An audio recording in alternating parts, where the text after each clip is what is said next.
Hello, my name is Rick Boulay, and I'm the president of Killeen Educators Association and of Region 10 of the Texas State Teachers Association. I'd like to welcome you to our Killeen ISD School Board of Trustees Candidate Forum. I'm very pleased to be your moderator for today's discussion. Enshrined in the Constitution is one of the most important functions that we can perform: our ability to select the officials that make the decisions on how the district operates through our vote. It's through this process that we make our voices and wishes known as to how we wish the education of our children to ultimately proceed in Killeen ISD. The level of material support the district provides, the quality and condition of its facilities, the safety of its buses and equipment, how its educators and support professionals are compensated and treated in the workplace.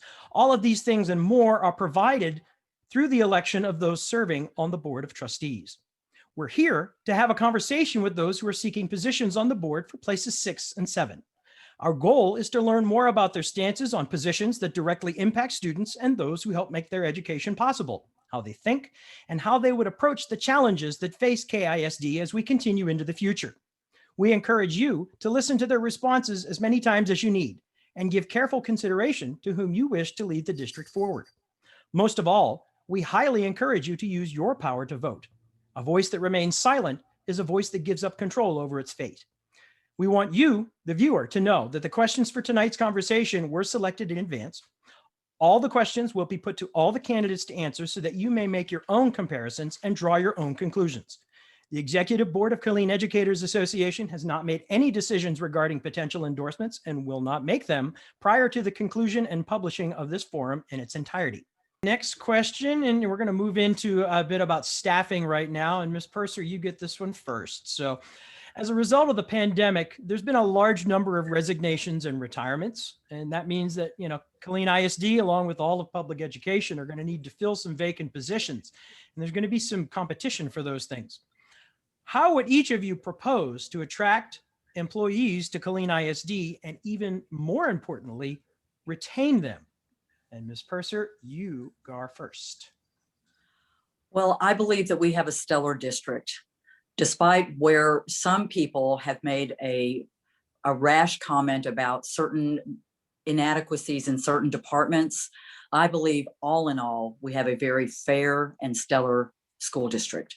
We have the ability to now, our school board is considering and putting together and implementing the self-insuring for the health insurance, which is going to allow us to be able to pass that savings on to the employees, which again is going to help our taxpayers. So it's a benefit for all. So hopefully we'll be able to find in the budget also later this year, the ability to give more money to the school district employees in the benefit of a raise. So when we do that, I think that people understand that we are still trying everything that we can to make sure that we are putting together the most efficient budget and still providing all the services that we need for our students and for, basically our customers, our students and the parents of the students. So how we retain them is we're going to have to make sure that we still offer professional development to our educators.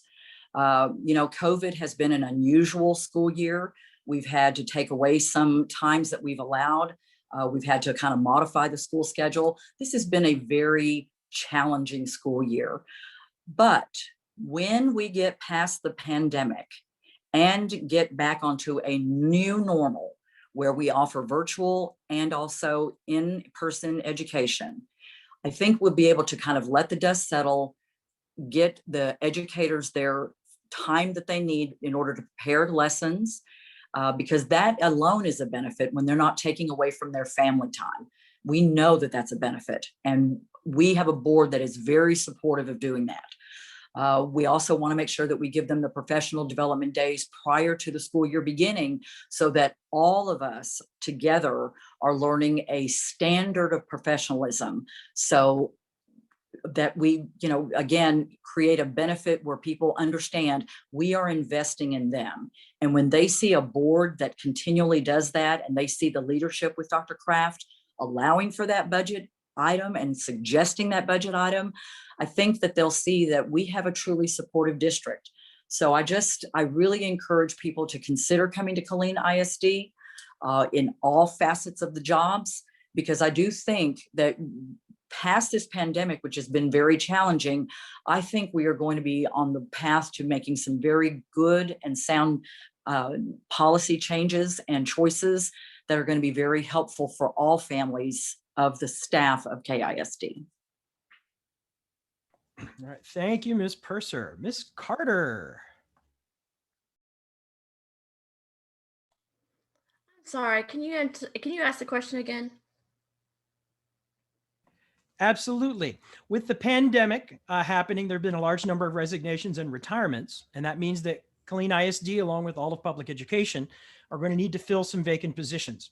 And how would you propose to attract employees to Killeen ISD and, even more importantly, retain them? The first thing would be to deal with why they're retiring early and why they're leaving, which to me would speak of COVID, the safety of COVID.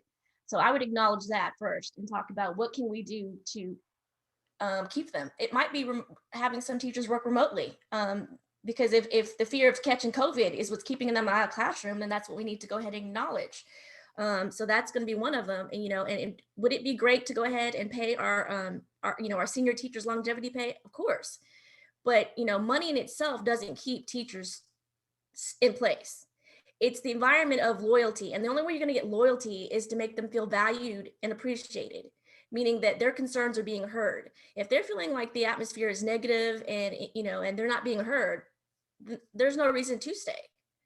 So I think we need to change the atmosphere and make sure that the atmosphere is positive, make sure that their safety is paramount, basically, making sure that they're, the message is heard. Leaving because of COVID, it's not something that someone takes lightly. It's expensive to quit a job. When you got to think about healthcare, what do I do now if I'm not having an income coming in? Plus, a lot of teachers that do retire, they honestly really have a hard time making it from month to month. But thinking about, like I said, right now is it's a really scary time to be without a job. So like I would sit there and have these conversations with the staff. What can we do? My biggest thing is, you can go have FMLA, but when you're on FMLA, you're not getting paid. So if you're sick or you're in the, or you have family members that are sick and you have to take care of them, FMLA is not going to cover it. It's protecting your job. But in the meantime, what's paying your bills? And that's the kind of things that we need, those kind of discussions we need to have, and to show our staff that we really appreciate them so that they don't hop from district to district. Killeen is one of the highest paid districts, obviously, in this area, but that and alone, again, doesn't keep them from hopping districts. And that's something that they need to think about why. Thank you, Ms. Carter. Mr. Adams. All right.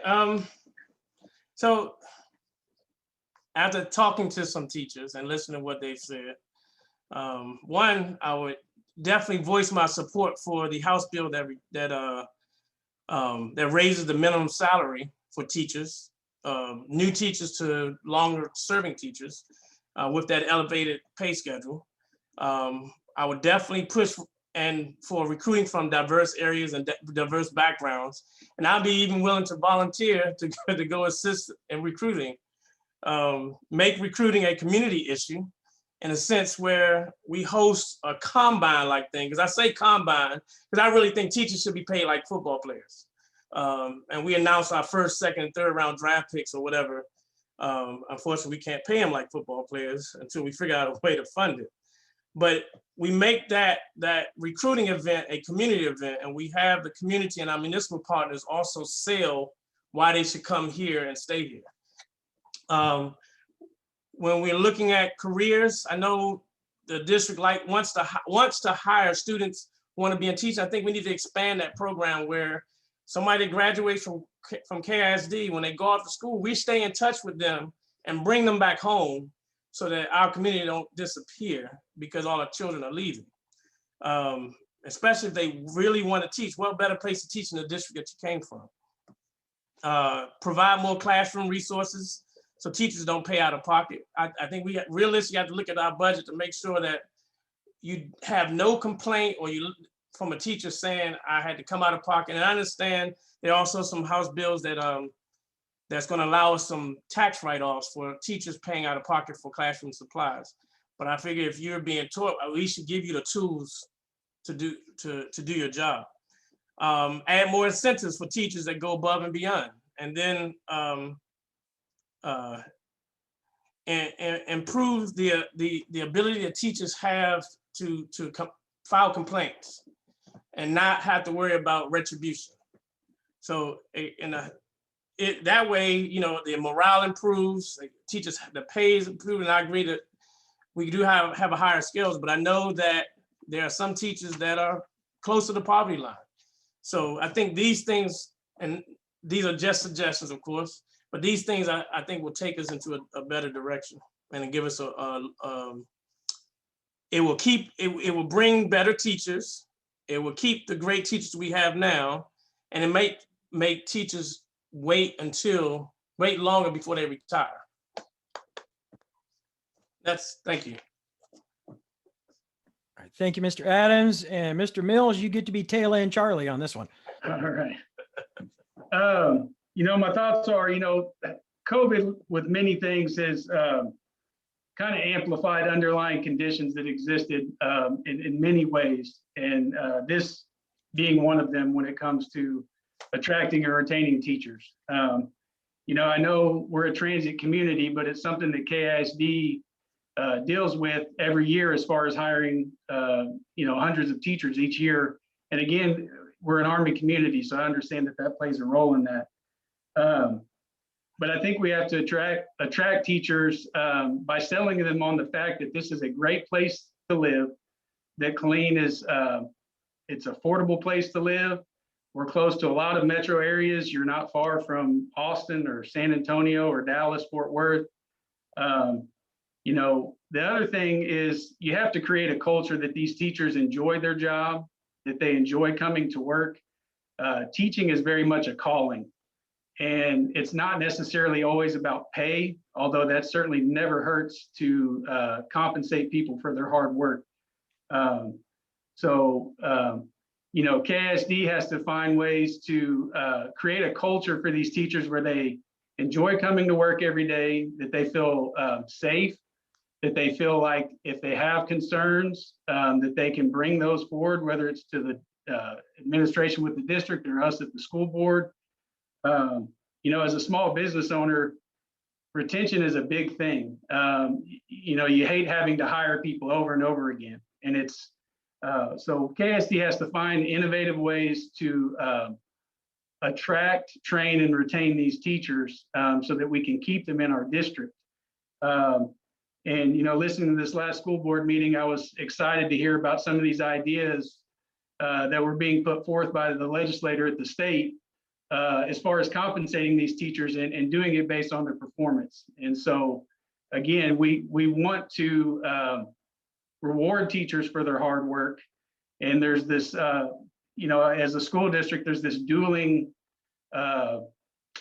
you know, thing going on as far as on one end, you have taxpayer money and we're publicly funded, but you also want to give every resource you can to the teachers so that they can be successful. And then ultimately it just boils down to making sure that the kids are having the resources needed to be successful. So again, it's about attracting and training and retaining these teachers. So